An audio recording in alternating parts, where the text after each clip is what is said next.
Friends, இன்றைக்கி today recipe என்னென்னு பார்க்க போகிறோம். 2 நாளாக ரெசிபி வீடியோ போடவே இல்லை, கொஞ்சம் உடம்பு சரியில்லைங்க.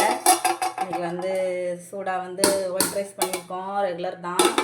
அதுக்கப்புறம் இன்றைக்கி என்ன குழம்புன்னு பார்த்தீங்கன்னாக்கா, இன்றைக்கி வந்து முருங்கைக்காய், மாங்காய், கத்திரிக்காய் எல்லாம் போட்டு வந்து கன்னியாகுமரி ஸ்டைலில் வந்து ஒரு கருவாட்டு குழம்பு வச்சுருக்கோங்க. கருவாடுன்னா தெரியுது பார்த்தீங்களா?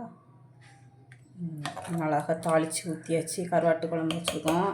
அப்புறமா பார்த்தீங்கன்னா இது வந்து கொஞ்சமாக வந்து கருவாட்டு குழம்பு சாப்பிடாதவங்களுக்கு வந்து வெண்டைக்காய் போட்டு புளிக்குழம்பு வச்சுருக்கோம்.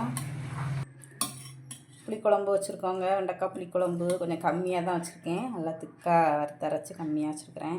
அப்புறம் வந்து பிள்ளைங்களுக்கு என்னென்னு பார்த்தீங்கன்னாக்கா,